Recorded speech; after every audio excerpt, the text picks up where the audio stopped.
Во сообраќајните несреќи кои се случиле на гостиварското подрачје од почетокот на годинава, немало човечки жртви, наспроти една минатата година. Од вкупно 100 сообраќајки, во 21 има 27 тешко повредени лица, а во 22 со 53 лесно повредени лица. Неголемиот број од незгодите биле само со материјална штета.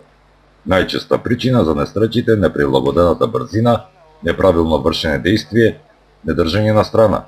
Најмногу сообраќајки во овој период регистрирани се на улиците во Гостивар, како и на автопатот Гостивар-Тетово, на магистралата Гостивар-Кичево и регионалниот пат од Мавровската крстосница до Бошков мост. Полициската станица за безбедност на патниот сообраќај за сторени прекршоци во ова шестомесечие изготвиле 849 платни налози и 956 покани за наплата на глоба.